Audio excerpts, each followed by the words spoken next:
Qui a dit ça? Bon, personne l'a dit, d'accord. Bah, Donc, si, je vais les retrouver. ah, oui, bah retrouvez-le, oui. C'est bien pour une journaliste de revenir avec des sources un peu solides et des citations un peu solides. Ensuite, Après la proposition puis le refus de plusieurs noms pour Matignon, les relations entre le PS et la France insoumise sont grippées. Oh la vache! Comment? Ça sent le caca. C'est Ouais. horrible. Ça sent le Caca. Alors pas loin. Les négociations du nouveau Front populaire pour proposer un Premier ministre sont enlisées, alors qu'un accord de principe a été acté entre les 4 groupes de gauche à l'Assemblée nationale pour sa présidence. Quand les insoumis ont été interrogés, ils n'ont souhaité aucun socialiste. Donc la question qui est posée, c'est de savoir comment est-ce qu'on trouve. Je comprends qu'il n'ait pas envie d'un socialiste, je comprends aussi que l'autre n'ait pas envie d'un insoumis. Et donc ça suppose... C'est un petit peu bloqué tout ça. Non, c'est pas bloqué. Dans un message publié sur X, Sophia Chikirou, députée LFI de Paris, a comparé le hollandisme à des punaises de lit quelques minutes après la proposition de Laurence Tubiana comme première ministre du NFP.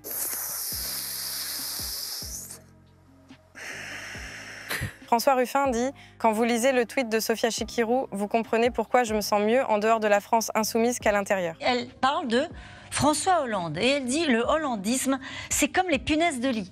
Tu as employé les grands moyens pour t'en débarrasser, tu y as cru quelque temps et tu as repris une vie saine à gauche, mais en quelques semaines, ça gratte à nouveau, ça sort de partout, il va falloir recommencer. Les négociations patinent. Alors que les partis de gauche du nouveau Front populaire n'ont toujours pas réussi à s'accorder sur un nom pour Matignon, certaines figures de la coalition s'agacent. Une situation de blocage due à cet entêtement du Parti socialiste. Interrogé par BFM TV, François Ruffin a ainsi regretté que le cartel des partis ne soit pas en mesure de s'entendre. C'est une honte.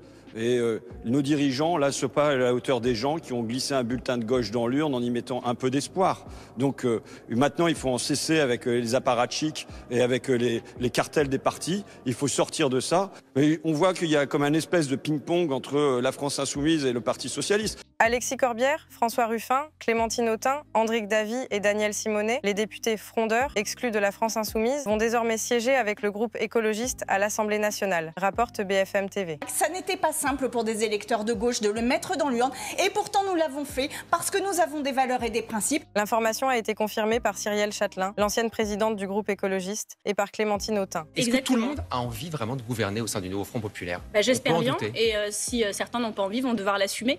Parce que si on n'y arrive pas là, on en prend pour 10 ans. Les gens, ils vont nous insulter dans la rue.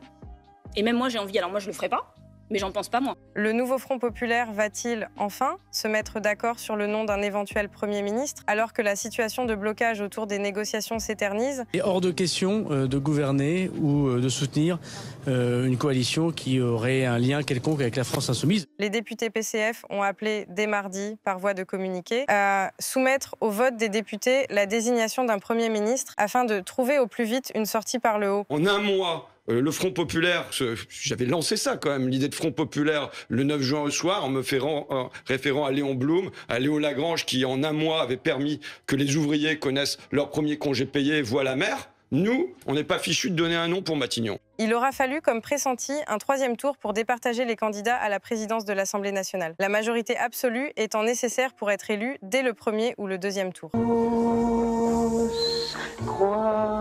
Aujourd'hui, c'est la journée nationale des serpents. Le candidat communiste du nouveau Front populaire, André Chassaigne, était en tête au 1er tour, mais sans majorité absolue. Puis devancé au 2e tour par Yaël Braun-Pivet après des premiers désistements. Le vote des Françaises et des Français, c'est un vote qui a été volé aujourd'hui par une alliance contre nature. L'Ukraine était au menu à Strasbourg pour la première résolution votée par les parlementaires après les élections du 9 juin dernier. Ce qui nous manque surtout, c'est un petit peu de pognon pour les vacances. Vous êtes d'accord avec moi? On n'en a jamais assez. Le texte appelant à un renforcement du soutien de l'Union européenne et de ses États membres à l'Ukraine a été adopté à une large majorité avec 495 voix pour, 137 voix contre et 47 abstentions. Parmi la minorité d'eurodéputés qui ont voté contre cette résolution figure Jordan Bardella. Nous ne pouvons pas laisser l'impérialisme russe absorber l'Ukraine. Néanmoins, la résolution que vous proposez aujourd'hui pose problème. Nous ne sommes pas favorables à la livraison d'armes permettant de frapper directement le territoire russe, ni à l'entrée de l'Ukraine dans l'OTAN. Ces deux propositions nourriraient, je le crois, un risque d'escalade avec une puissance nucléaire. Jordan Bardella a enfin justifié le non-vote d'une autre résolution, l'entrée de l'Ukraine dans l'Union européenne, en raison de sa condamnation de la visite en Russie du président hongrois Viktor Orban début du mois. Ce déplacement a suscité l'ire de la Commission européenne. Enfin, cette résolution qui condamne explicitement les visites diplomatiques de Viktor Orban fragilise l'unité des Européens.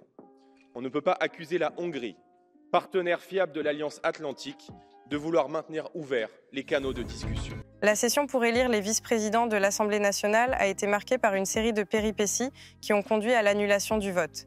Tout a commencé par la découverte de 10 enveloppes supplémentaires dans les urnes, un incident suffisamment grave pour entraîner l'annulation du vote. La démocratie française a été entachée. Une fraude a été organisée dans l'organisation du scrutin dans notre Assemblée. Je veux donc le dire avec beaucoup de colère et de rage même. Honte à ceux qui ont pratiqué cette fraude dans notre hémicycle. Honte à eux! Yaël Braun-Pivet a estimé qu'il n'était pas normal que le Rassemblement national, fort de 142 députés, n'ait aucun représentant au sein du bureau de l'institution, alors qu'il occupait 2 vice-présidences avec 89 députés depuis les législatives de 2022. Elle a mis en cause le nouveau Front populaire à propos de cette situation. C'est une bonne nouvelle que, enfin, après un vote un peu chaotique, parce que après le passage en force hier pour l'élection Yaël Braun-Pivet, il y a eu une première tentative de vote avec un bourrage d'urne, c'est à ne plus rien comprendre. Et franchement, c'est la honte de la démocratie. Dans BFM Soir, David Guiraud, député La France Insoumise Nouveau Front Populaire du Nord, a débattu ce lundi 15 juillet 2024 avec Géraldine Wössner. L'éditorialiste du Point a mis en doute la solidité de l'alliance qui lie insoumis et socialistes sur la base de témoignages qu'elle n'a pas sourcés. Entre les 2 tours, on a entendu de nombreux membres de votre majorité dire « Non mais rassurez-vous, ce programme ne sera pas appliqué, il n'est pas très sérieux ». Qui a dit ça? Bon, personne l'a dit, d'accord. Bah, si, je vais les retrouver. Oui, bah retrouvez-le, oui. C'est bien pour une journaliste de revenir avec des sources un peu solides et des citations un peu solides. Ensuite, plusieurs non, mais il années... sait très bien que tout le monde l'a dit, c'est très malhonnête. Il est passé tout près de la mort. Samedi, en pleine campagne électorale pour la présidentielle de novembre, Donald Trump a été touché à l'oreille par une balle de fusil d'assaut. D'une certaine manière, je me sentais complètement en sécurité. En effet, Dieu était avec moi. Le mania de l'immobilier a survécu et l'assaillant neutralisé. Un attentat qui s'inscrit dans une longue liste de drames similaires dans l'histoire des États-Unis. À travers son histoire, sa culture, sa religiosité et à travers ce qui se passe aux États-Unis, on est face à quelque chose de miraculeux, qu'on le veuille ou non. Si on est un laïcard, on pourrait considérer qu'il fait de la politique. Un feu s'est déclaré ce vendredi 19 juillet dans un champ de blé à Migné-Auxances, dans la Vienne, en marge des manifestations contre les méga-bassines. Nous, on est en colère. Voilà, c'est ça que je ressens là, c'est de la colère parce qu'ils mettent nos vies en danger. L'incendie s'est déclenché suite aux sommations des gendarmes et à l'emploi de grenades lacrymogènes, indique la préfecture de la Vienne sur le réseau social X. L'enjeu de ce village de l'eau, c'est comment collectivement on arrive à s'organiser, à faire politique pour des politiques de l'eau qui permettent le partage de l'eau, qui permettent que tout le monde ait accès à l'eau, qui permettent qu'il n'y ait pas de rivières à sec, que la biodiversité soit préservée. L'abbé Pierre, le prêtre le plus célèbre de France, connu pour ses engagements sociaux, est rattrapé 17 ans après sa mort en 2007 par des accusations de violences sexuelles. On l'avait pris un peu pour un dieu, on tombe un peu de haut quand même. Il était placé haut quand même. Mais ouais, ça surprend. Un rapport commandé au cabinet EGAE par Emmaüs France, Emmaüs International et la Fondation Abbé Pierre évoque des violences commises sur au moins 7 femmes. Il est possible en effet que des personnes, d'anciennes personnes du mouvement, aient à une époque ou à une autre entendu des témoignages, entendu des bruits, entendu des rumeurs et qu'elles n'en aient rien fait.